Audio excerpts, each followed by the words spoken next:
오늘도 하루의 첫 시간 우리 하나님 앞에 성별해 드리는 여러분 모두에게 우리 하나님께서 주시는 은혜와 또 사랑과 능력이 오늘도 함께 하시기를 주님의 이름으로 간절히 축원합니다. 오늘은 역대상 17장 15절부터 27절까지 말씀을 중심으로 하나님께 거절당한 것 같을 때, 하나님께 거절당한 것 같을 때라는 제목으로 함께 말씀의 은혜를 나누기를 원합니다. 사람들마다 마음이 어려운 순간이 있죠. 기대감이 무너질 때 그렇습니다. 또 노력한 것이 물거품이 되었을 때에도 마찬가지 그런 아픔을 느낍니다.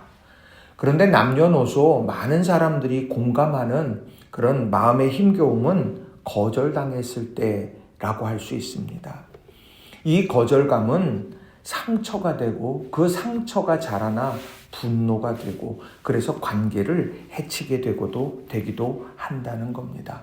그래서 사람들 사이에 그런 마음의 상처들이 뭔가 이것을 찾고 또 그것을 해결해내는 것, 이건 참 중요하다는 거예요. 그런데 사람들과의 관계 속에서도 그런데 하나님과의 관계 속에서 이런 거절감 또 그것의 상처 이런 것들이 생겨난다고 하면 얼마나 힘들까요? 하나님을 향했던 내 진짜 진심이 그것이 외면당하는 것 같으면 내가 또 주님을 위해서 헌신하고 충성하고 달려갔는데 내가 기대하는 것과 전혀 다른 상황들이 자꾸만 펼쳐진다고 하면 그런 상황 속에서 오해하게 되곤 한다는 겁니다. 다윗도 오늘 본문 말씀을 보면 충분히 오해할 만한 일이 있었습니다. 그는 하나님 앞에 진심을 다해서 또 진정성을 가지고 성전을 건축하고자 했던 다윗의 그 마음을 하나님께서 거절하시는 내용이 오늘 본문 속에 나온다는 거예요. 다윗은 그 순간에 어떻게 했을까? 다윗은 그 순간에 어떤 믿음의 태도를 견지했을까? 오늘 저는 여러분들과 함께 이 다윗이 하나님께 거절당한 것 같은 상황 속에서 어떻게 했는가 그걸 세 가지로 함께 좀 살펴보면서 또 은혜를 나누기를 원합니다. 자, 첫 번째로는요, 하나님의 성전으로 나아가 엎드려야 한다는 겁니다. 하나님의 성전으로 나아가 엎드려야 한다라는 겁니다. 자, 역대상 17장 16절 상반절을 보면은요, 세 번역으로 제가 읽어드리겠습니다. 다윗 왕이 성막으로 들어가서 주님 앞에 꿇어앉아 이렇게 기도하였다. 자, 다윗이 성막으로 들어가서 주님 앞에 꿇어앉아 이렇게 기도했다. 이것이 바로 하나님께 거절당한 것 같은 그런 상황, 이런 상황 속에서 다윗이 행했던 믿음의 행동이라는 겁니다. 자, 성막으로 들어간 다윗 왕의 마음의 상황은 어떠했을까? 자, 역대상 17장 1절에 보게 되면 다윗이 왜 성전을 건축하고자 했을까? 그 부분을 이렇게 설명을 합니다. 제가 공동번역으로 읽어드립니다. 다윗은 대궐에 들어가 살게 되면서 예언자 나단에게 말하였다. 내 말을 들으시오. 나는 이렇게 송백으로 지은 대궐에서 사는데 야훼의 계약궤가 아직도 천막 안에 있으니 될 말이오. 이 말은 자신은 지금 이렇게 좋은 집에 살고 있는데 야훼의 계약궤, 하나님의 말씀, 또 하나님의 예배 처소 이것이 천막 안에 있다는 것이 도대체 말이나 되는 일입니까? 그래서 나는 이제 하나님의 전을 건축하려고 합니다. 라고 자신의 계획과 마음을 나단에게 말했던 거예요.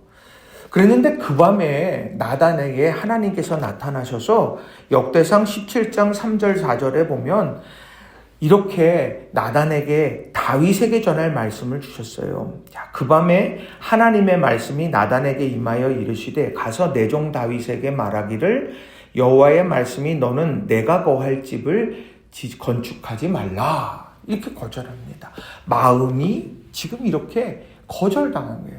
진심 어린 마음으로 하나님 앞에 나아갔는데 다윗처럼 하나님의 말씀 또 하나님의 전 이것에 대해서 사모한 사람이 있다면 어느 사람이 있겠어요? 역대상 15장 29절에 보면 거기에 보면 하나님의 언약궤가 오벳에돔에서 다윗성으로 들어오게 될 때 다윗이 너무너무 기뻐했던 장면을 이렇게 기록을 합니다. 역대상 15장 29절에 보면 여호와의 언약궤가 다윗성으로 들어올 때 사울의 딸 미갈이 창으로 내려보다가 다윗 왕이 춤추며 뛰노는 것을 보고 그 마음에 업신여겼더라. 그러니까 이 이야기는 왕이 채신머리 없이 막 춤추고 있다는 거예요. 왕이면 그러지 말아야지. 지금 미갈의 눈에를 볼 때는 그게 못마땅했던 겁니다. 그런데 다윗은 그게 중요한 게 아니에요. 하나님의 언약궤가 오늘 다윗성 예루살렘 성에 오고 있다라고 하는 것입니다. 또 시편 84편 10절에도 주의 궁정에서의 한 날이 다른 곳에서의 첫날보다 나은즉 악인의 장막에 사는 것보다 내 하나님의 성전 문지기로 있는 것이 좋사오니. 그러니까 이게 다윗의 지금 마음이고 다윗의 진심이에요. 그런데 그 진심을 하나님께서 외면하시는 것 같아요. 내가 머물 집을 성전을 넌 건축하지 마. 이 거절한 것 같은 이런 상황 속에서 다윗의 마음은 어떠했을까요? 성경은 그 마음에 대해서 자세하게 기록하고 있지는 않지만 마음의 상함이 충분히 일어날 수 있는, 또 마음의 상처가 될 만한 충분한 상황 아니겠습니까?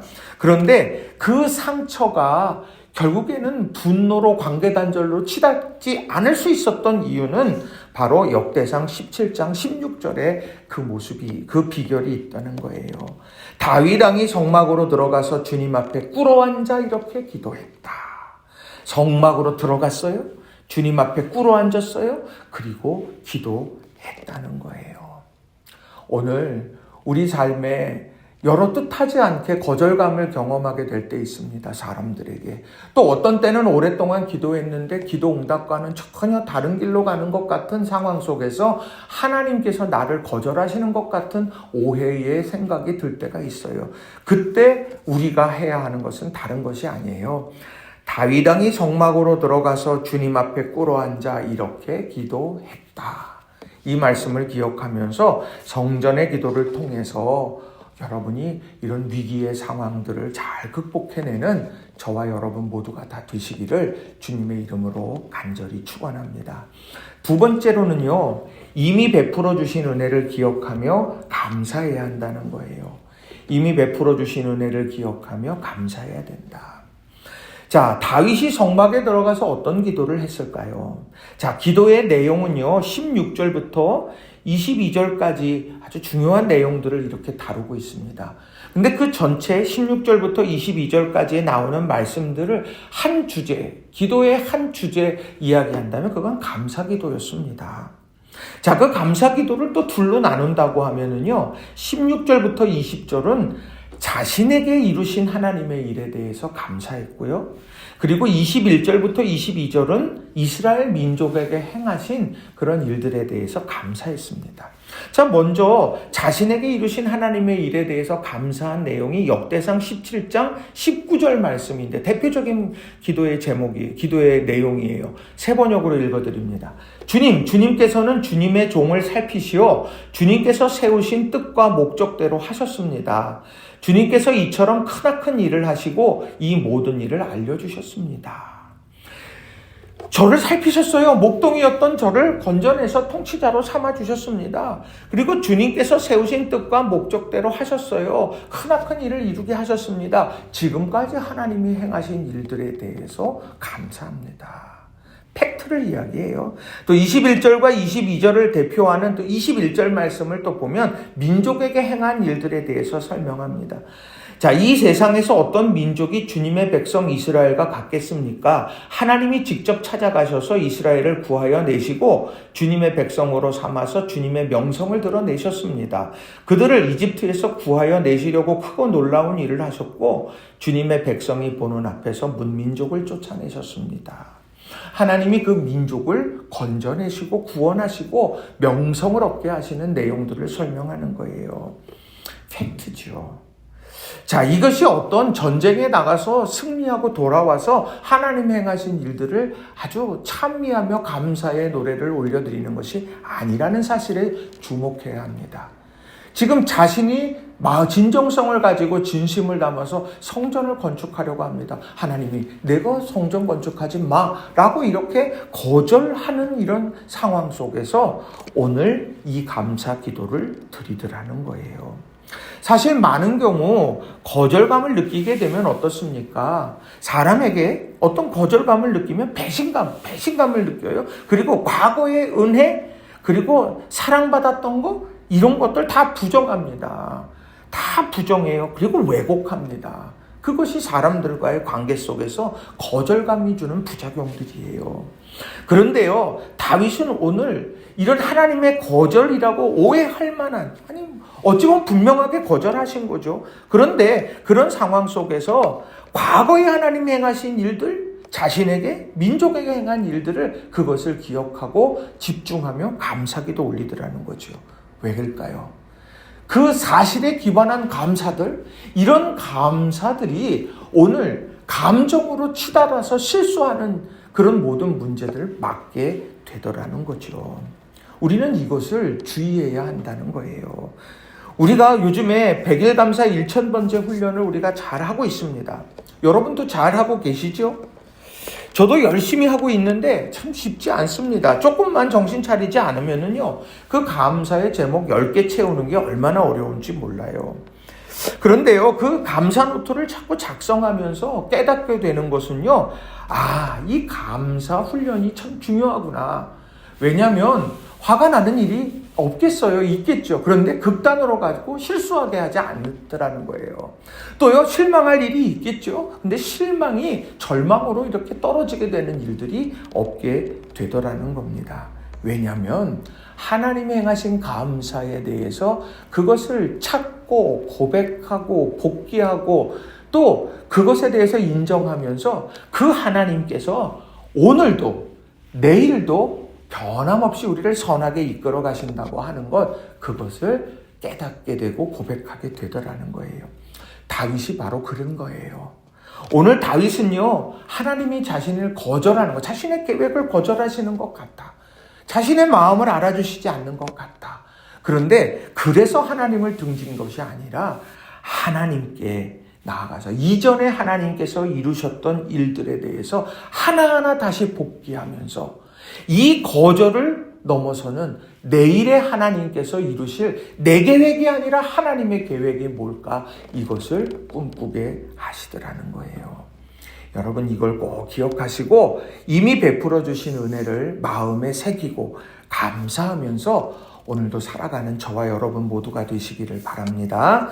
자, 세 번째로는요, 거절에 담긴 하나님의 인도하심을 기대해야 한다는 거예요. 거절에 담긴 하나님의 인도하심을 기대해야 된다라는 겁니다. 자, 거절이 끝이 아니라는 이야기를 하는 거예요. 자, 우리가요, 내비게이션, 운전하다 보면 내비게이션으로 가다 보면 자주 듣는 말이 있습니다. 경로를 다시 검색합니다. 잘못된 길로 이렇게 가다 보면 다른 길로 또 이렇게 인도해 주면서 경로를 찾아주지요. 그게 내비게이션 아닙니까?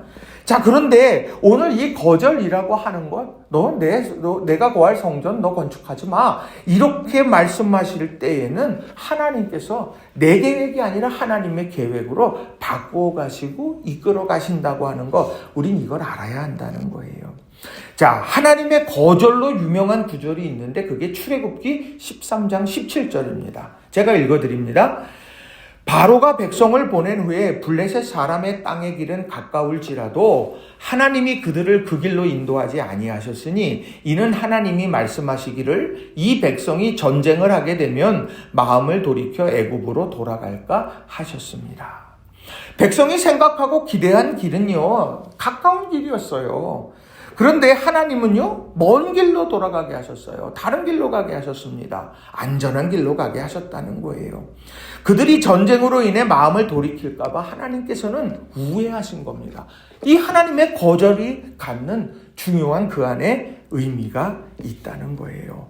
중요한 것은 하나님께서 가장 선한 길로, 하나님께서 백성의 상황을 보시고 안전한 길로 이끌어 가셨다라고 하는 것이죠.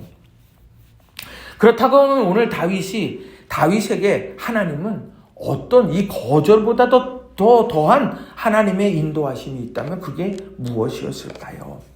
자, 사무엘하 7장 8절과 9절 말씀을 보시게 되면 사실 이 역대상의 말씀과 같은 내용을 다루고 있는 말씀이에요. 자, 그런데 거기 보면 사무엘하 7장 8절 9절의 말씀을 보면 이렇게 기록을 합니다. 자, 그러므로 이제 너는 나의 종 다윗에게 전하여라. 나 만군의 주가 말한다. 양떼를 따라다니던 너를 목장에서 데려다가 내 백성 이스라엘의 통치자로 삼은 것은 바로 나다. 나는 내가 어디로 가든지 언제나 너와 함께 있어서 내 모든 원수를 내 앞에서 물리쳐 주었다. 나는 이제 내 이름을 세상에서 위대한 사람들의 이름과 같이 빛나게 해 주겠다. 하나님이 거절하셨다. 그게 끝이 아니더라는 거예요. 하나님은요, 지금 하나님의 계획, 하나님의 이끄심은 어디에 있냐면 오늘 다윗을 세상에서 모든 원수들을 물리치고 세상에서 위대한 사람들의 이름과 같이 빛나게 하고 그리고 성전을 건축하게 되어지는 모든 것들 하나하나들을 준비해가는 일들을 그것을 맡기는 것이 바로 하나님의 계획이었다는 거예요. 그리고 하나님께서는 너를 통치자로 삼은 게 바로 나다. 그리고 내가 너를 이렇게 빛나게 할 거야 하면서 약속의 말씀을 또한 주시더라는 거죠. 거절보다 더 엄청난 축복의 약속이 바로 다윗을 향해 있었다라고 하는 것입니다. 오늘 우리가 기억해야 될 것은 뭐겠습니까?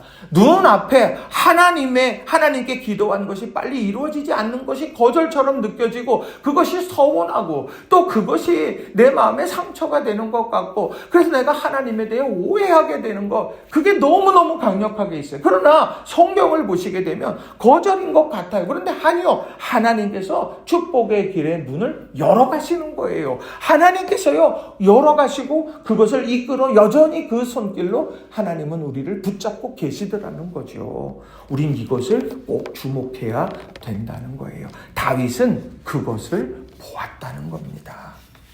오늘 우리가 하나님께 거절당한 것 같은 여러 상황 속에서 우리에게 주는 중요한 메시지. 이 거절의 상황, 이것은 하나님께서 나에게 바른 길로 가도록 이끌어 가시는 거다. 이런 신실한 믿음의 고백을 가지고 나아가는 저와 여러분 모두가 다 되시기를 바랍니다. 말씀을 정리합니다. 거절의 상황 너무도 가까이 있어요. 사역을 감당하다 보면 거절감으로 인해 미움이 싹트게도 돼요.